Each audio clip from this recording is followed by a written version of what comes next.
사도 바울의 더 일서 말씀입니다. 형제 여러분, 이혼자들에 관해서는 내가 주님의 명령을 받은 바가 없습니다.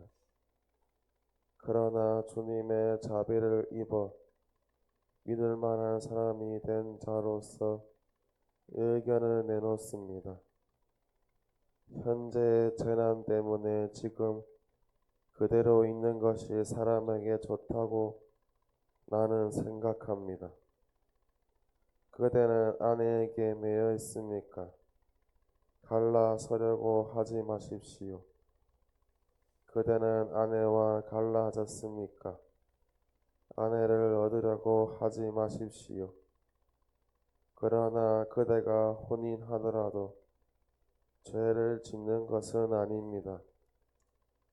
또 처녀가 혼인하더라도 죄를 짓는 것은 아닙니다.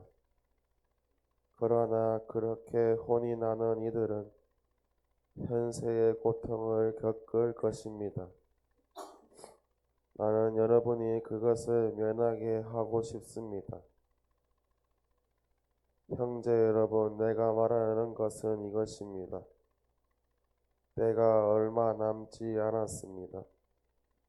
이제부터 아내가 있는 사람은 아내가 없는 사람처럼, 우는 사람은 울지 않는 사람처럼, 기뻐하는 사람은 기뻐하지 않는 사람처럼, 물건을 산 사람은 그것을 가지고 있지 않은 사람처럼, 세상을 이용하는 사람은 이용하지 않는 사람처럼 사십시오. 이 세상의 형체가 사라지고 있기 때문입니다. 주님의 말씀입니다. 하나님 감사합니다. 루카가 전한 거룩한 복음입니다. 주님 영광 받으시옵소서. 그때 예수님께서 눈을 들어 제자들을 보시며 말씀하셨다. 행복하여라 가난한 사람들, 하느님의 나라가 너희 것이다. 행복하여라 지금 굶주리는 사람들, 너희는 배부르게 될 것이다. 행복하여라 지금 우는 사람들, 너희는 웃게 될 것이다. 사람들이 너희를 미워하면, 그리고 사람의 아들 때문에 너희를 쫓아내고 모욕하고 중상하면 너희는 행복하다. 그날에 기뻐하고 뛰놀아라. 보라, 너희가 하늘에서 받을 상이 크다. 사실 그들의 조상들도 예언자들을 그렇게 대하였다. 그러나 불행하여라. 너희 부유한 사람들, 너희는 이미 위로를 받았다. 불행하여라. 너희 지금 배부른 사람들, 너희는 굶주리게 될 것이다. 불행하여라. 지금 웃는 사람들, 너희는 슬퍼하며 울게 될 것이다. 모든 사람이 너희를 좋게 말하면 너희는 불행하다. 사실 그들의 조상들도 거짓 예언자들을 그렇게 대하였다. 주님의 말씀입니다.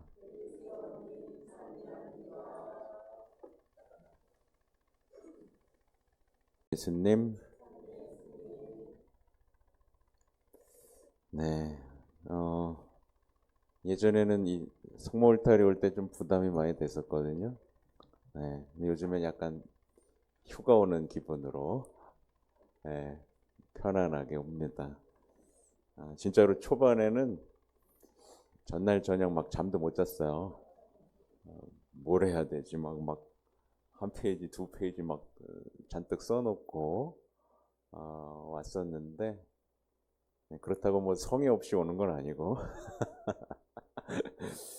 아무튼 오늘 행복선언, 루카복음 행복선언, 저는 개인적으로는 좀 오랜만에 만났는데 이상하게 너무 잘 와닿더라고요.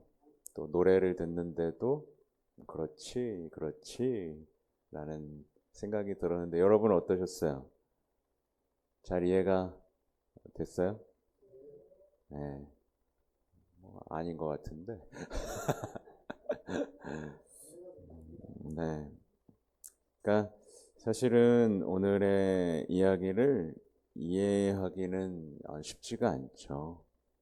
어, 근데 이제 이게 세상적인 시선으로 봤을 때는 이해하기 어렵지만 이제 예수님의 시선으로 봤을 때는 좀 이해하기가 쉬울 것 같아요. 저도요 이제 예전에 사실 행복 선언에 대한 책들이 생각보다 되게 많아요. 그래서 신학교 때 이거를 인간적으로 좀 이해해 보기 위해서 심지어 뭐 유다인들은 어떻게 이걸 이해하고 있는가 이런 것들을 막 읽었고 그때 읽으면서 맞아 맞아 맞아 그랬는데 지금 어떡해요? 다 까먹었어요. 다 까먹었어. 어떻게 보면 그게 신학적으로는 잘 정리를 해놨을 수도 있고 거창한 멋있는 말들로 해설을 해놨을 수도 있지만 정작 저를 행복한 삶으로 이끌진 못했던 거죠. 뭐 지금 다시 보면 또 모르겠지만 그래서 오늘 복음을 다시 한번 읽으면서 조금 이게 아주 좀 단순하게 다가왔어요. 뭐냐면 이 오늘의 복음에서 한 부류는 행복하고 한 부류는 불행하잖아요. 근데 이게 그냥 단순하게 이렇게 다가오는 거예요. 그러니까 하나님께서 가까이 계시는 이들은 행복하고, 그러니까 가난하면 하나님이 가까이 가시잖아요. 그렇죠? 그리고 울면 또 가시잖아요. 곁에 계시단 말이에요. 하나님 항상 고통받고, 그죠? 핍박받는 이들과 함께 하시니까 같이 하시는 게 행복한 거예요. 함께 계시는 게 행복한 거예요. 기준이. 그죠? 그래서 그렇게 그냥 예수님을 중심에 모시고 예수님을 선언하고 예수님 말씀을 전하는 사람이 예수님하고 얼마나 가까이 있겠어요. 하나님하고요. 그죠? 그러니까 행복의 기준이 뭔가를 이뤄내고, 그러니까 세상이 제시하는 어떤 행복의 기준에 맞춰서 올라가서 이렇게 누리는 게 행복한 게 아니라 하나님하고 얼마나 가까이 있느냐가 여러분의 행복의 기준이 돼야 된다. 네. 그리고 불행한 사람들은 뭐예요? 이들은 자신의 행복을 위해서 결국 하나님하고 멀어진 거예요. 멀어진 거예요. 좀 그러면 여러분 행복한 사람 난 행복해요. 왜 이렇게 또 안 들어? 이건 뭐야? 네.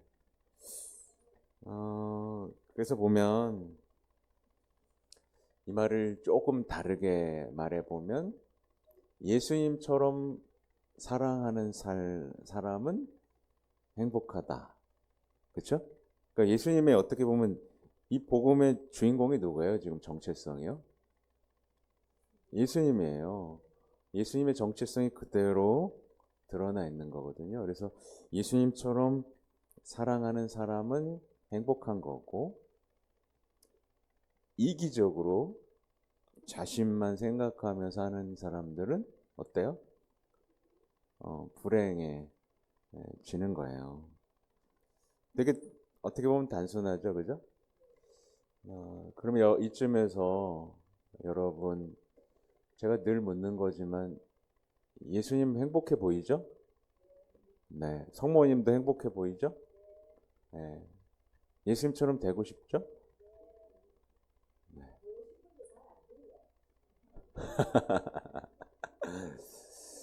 항상 여기서 약간 걸림돌이 생기면서 주인공이 못 되는 게 우리의 좀 비참함이죠.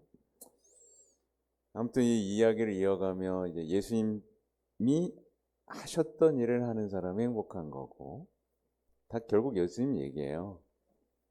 예수님이 누리셨던 하나님과의 관계를 누리는 사람이 행복한 거고, 그러니까 예수님처럼 하나님하고 가깝고, 예수님처럼 하나님께 순종하고, 예수님처럼 사랑하고, 예수님이 하셨던 일을 하는 사람이 행복한 거고, 사람의 일만 생각하는 사람이 불행한 거고.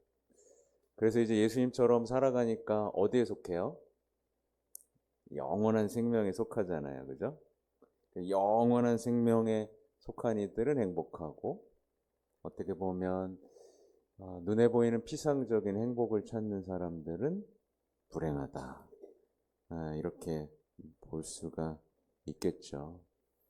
근데 제가 좀 안타깝게 생각하는 게 뭐냐면, 이 그리스도인들이 이 행복선언을 자꾸 읽고, 나도 이 행복선언의 주인공이 되고 싶어. 좀 이렇게 계속 끊임없이 이렇게 기도하고 또 삶을 바꿔 나가면 좋은데, 많은 그리스도인들이 행복 특강 만들어. 그죠?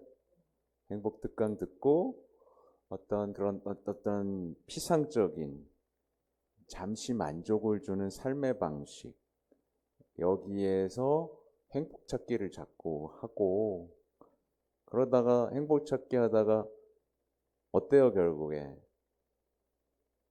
어떤 그 허무함과 공허함이 몰려와요. 그럼 또 누가 웃겨줬으면 좋겠어. 그죠? 웃겨줬으면 좋겠고, 내 편 들어줬으면 좋겠고, 그런 것들이 이제 반복되다 보니까, 거기 익숙하다 보니까, 이제 이런 거 보면 눈에 들어와요, 안 들어와요? 이게 안 들어오는 현상. 그래서 제가 이미 이제 본당에서 강론을 하고 왔는데, 행복 특강이 아니라 행복 선언에서 좀 행복을 찾자, 이렇게 말씀을 드리고 왔어요. 근데 이제 오늘 또 중요한 장면이 뭐가 있냐면, 이게 오늘 예수님이 어디서 지금 직전에 뭐 하셨는지 기억나세요? 직전에 제자들을 뽑았어요. 그래서 지금 군중들이 막 몰려 있는 거예요. 군중들이 막 몰려 있어. 12 사도도 뽑아놨고. 근데 그 상황에서 지금 행복선언을 가르치고 계신데, 누굴 보면서 할게요? 눈을 들어 제자들을 보시며 말씀하셨다. 여기 써 있죠, 그죠? 그러니까 누구 보고 제자들을 보면서 말씀하셨는데, 여기서 예수님 제자 아닌 사람 있어요, 없어요? 예수님 제자 맞죠? 예수님 같으면 배우죠? 빵. 그러니까 제가 이게 묻는 건 예수님한테만 배워야 되는 거예요, 그렇죠? 그리고 그러니까 다른 사람에게 배우더라도 그게 예수님으로부터 배운 이야기인 거가 확실해야 된단 말이에요. 근데 우리는 자꾸 누구한테 배워요? 예를 들면 뭐 제가 자주 하는 얘기 있잖아요. 스님한테 배우고 이런저런 돼서 배워버리는 거예요. 그래서 아무튼 제자 얘기를 한 이유가, 눈을 들어 제자들을 봤다라고 한 이유는, 행복선언은 제자라는 정체성이 있어야만 또 누릴 수 있다. 이걸 말씀을 드리는 거고, 만약에 어떤 사람이 군중으로 남아있으면 이제 영원히 이 행복선언을 이해하기가 어렵다. 여러분 군중으로 남을 거예요? 제자로 남을 거예요? 그냥 가끔 막 웅성웅성 따라다니다가 야야야야야. 그러니까 근데 보통 요즘에 보면 군중으로 남는 경우들 되게 많죠, 그죠? 그냥 군중이 뭐예요? 뭔가 기대를 하고 와. 기대를 하고 와. 아, 근데 아니네. 그죠? 나 이런 걸 기대했어. 나 성당에 오면 이런 거 해줄 줄 알았는데 아니네. 그러고 가. 군중들인 거예요. 뭐야, 예수님. 아, 고쳐주고 막 해서 착한 줄 알았더니 왜 채찍 들고 휘두르네. 아, 실망했어. 왜 갑자기 몸과 피를 먹으라는 거야? 하고 다 가잖아요. 군중들은 결국에 가요. 자기가 원하는 모습들. 아니, 우리 메시아인 줄 알았더니 저렇게 비참한, 야, 못 박아 죽어라. 군중의 신앙. 그러니까 제자면 끝까지 제자로서 살아야 된단 말이에요. 근데 이제 군중으로 남으면 당연히 행복 선언의 주인공이 될 수가 없죠. 그래서 제가 이제 교황님이 이 말씀으로 어떤 강론들을 해놨는지를 이렇게 지켜봤는데, 그 중에서 제가 봤을 때 제일 인상적이었던 부분 중에 하나가 뭐냐면, 이제 우리의 논리로 행복 선언을 이해하지 말자. 그게 아니라 뭐 하자? 하느님의 논리에 풍덩 몸을 던지는 도전을 무릅쓰자. 여러분 하실 수 있겠어요? 맨날 이런 거 얘기하면 해볼게요. 약간 이런 느낌. 근데 이제 그게 이제 신뢰, 그게 곧 믿음이에요. 그게 곧 예수님을 닮은 삶의 희망을 두는 거거든. 예수님은 극단적인 사랑으로 우리를 초대하신단 말이에요. 그렇죠? 그리고 늘 자비롭게 용서하시는. 근데 이제 복잡하죠. 단순하진 않아요. 단순한 것 같지만 우리 인생은 굉장히 복잡다단하게 펼쳐지는데, 그 가운데에서도 끝까지 예수님이 하셨던 말씀을 붙들면서 거기 안에 머물려는 도전. 이 십자가에 못 박히신 예수님의 이 극단적인 사랑의 논리에 나의 삶을 던질 수 있겠냐는 거예요. 그죠? 할 수 있어요, 없어요? 뭐, 나 가라고요?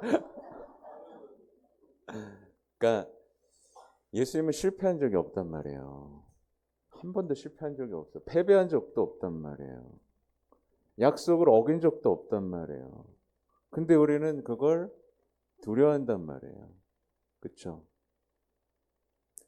뭐 갑자기 다른 얘기로 새는데, 이거 이제부터는 뭐 안 써놓은 얘기인데, 이제 어느 정도 이제 성화되신 분들, 성화되고 열망이 생긴 거야. 그래, 나도 제자로 살고 싶어.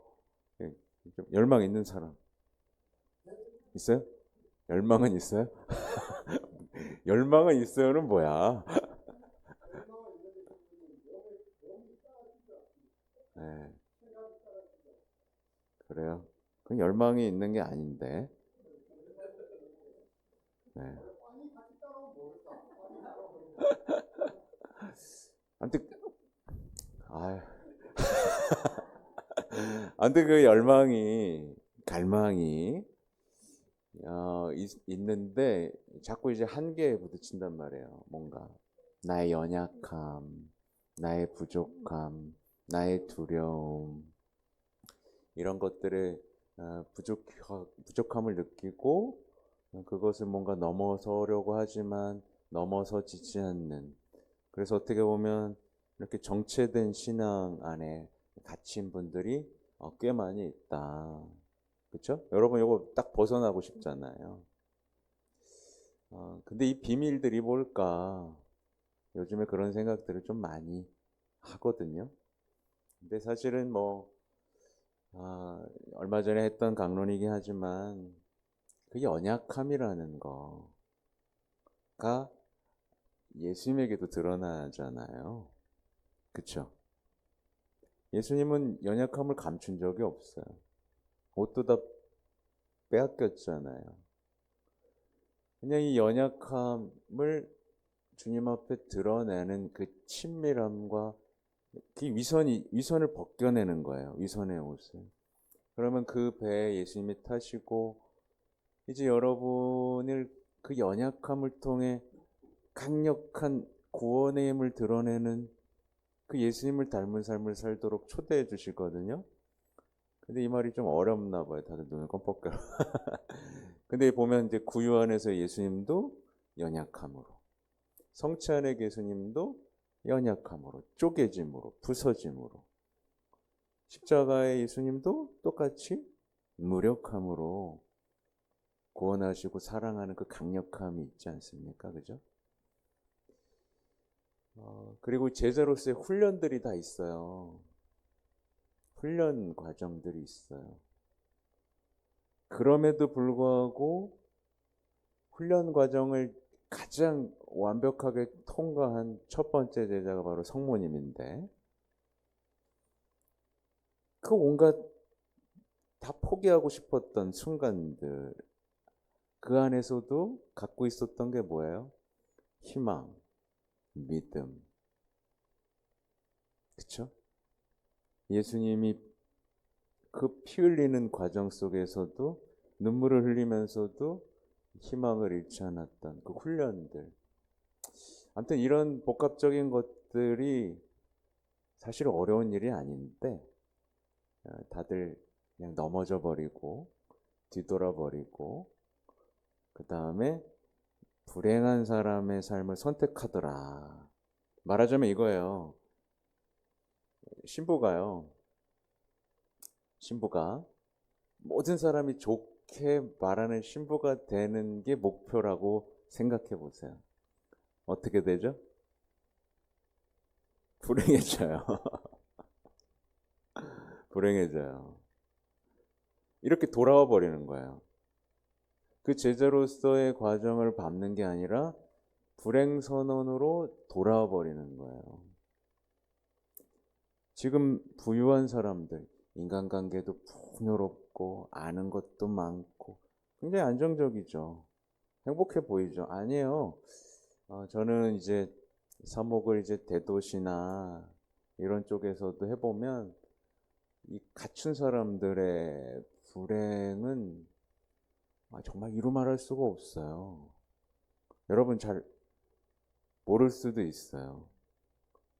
근데 이 뭐 예를 들면 뭐 강남이나 그죠? 송도나 이런 뭐 동탄이나 뭐 이렇게 잘 사는 동네에서의 뭐 고해성사와 만남, 그 부유함 속에서 누리는 불행은 이루 말할 수가 없어요. 단순하게 정말 어떨 때는 너무 힘들어.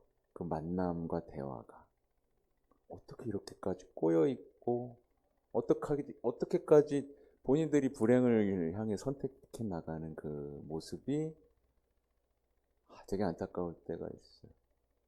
근데 여러분은 지금 어때요? 어떻게 보면 그냥 내 던져줬어. 가난하고 비천하고 그죠? 하나님이 함께하고 가까이 있을 최적의 조건을 갖췄다.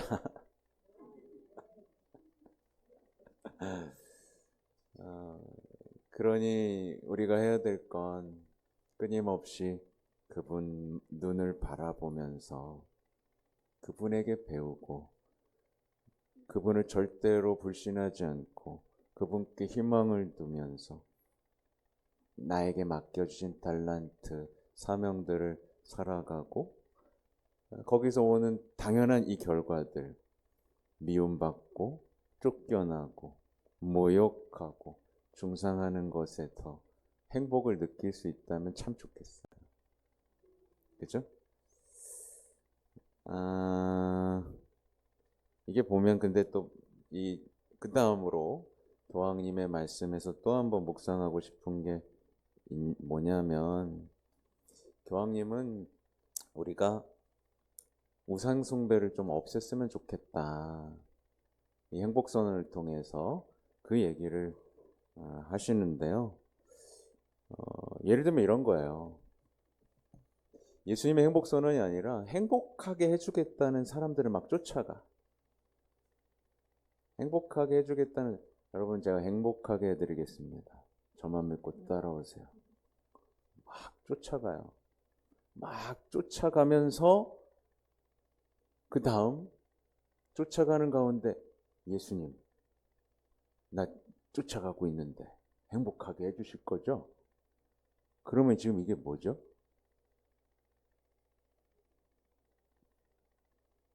이게 바로 우상숭배예요. 우상숭배 하고 있었던 사람 있어요?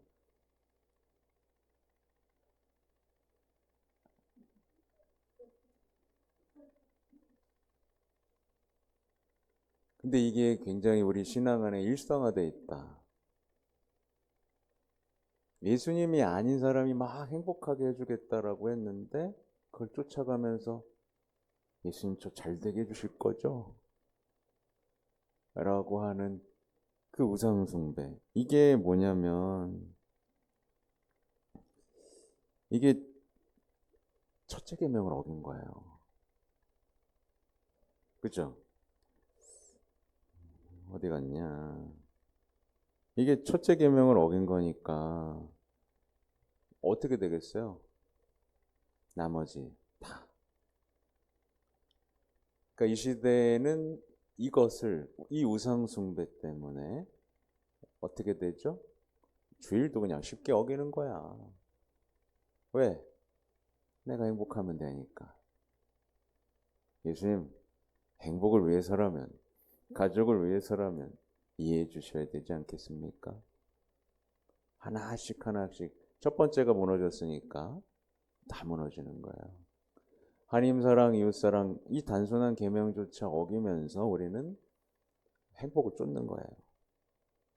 그러니 우리는 우상숭배를 하게 되는 거죠.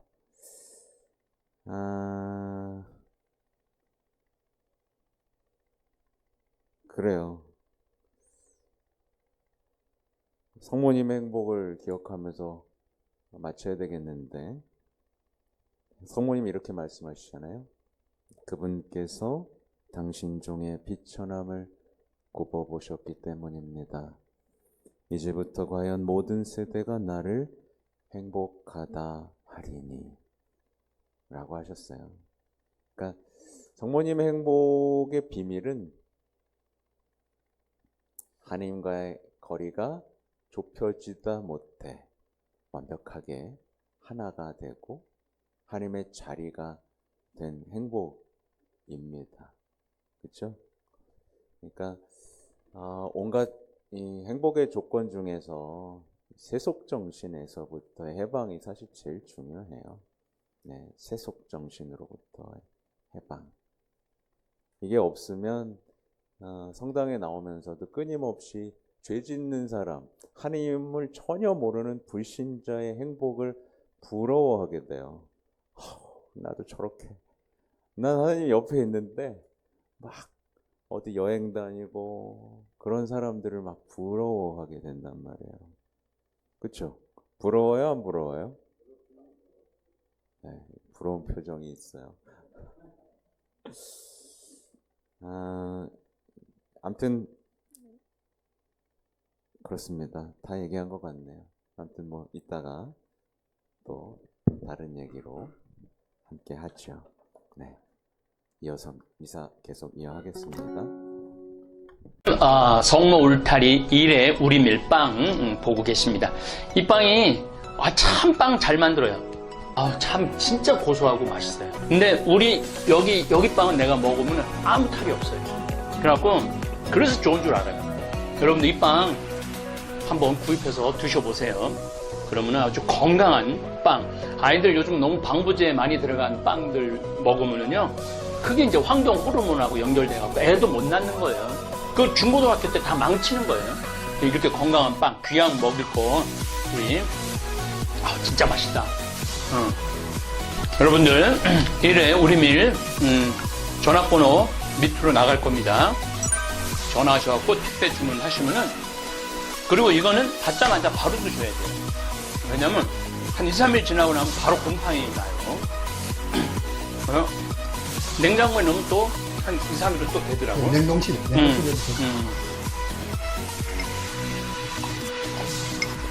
아, 진짜 맛있네.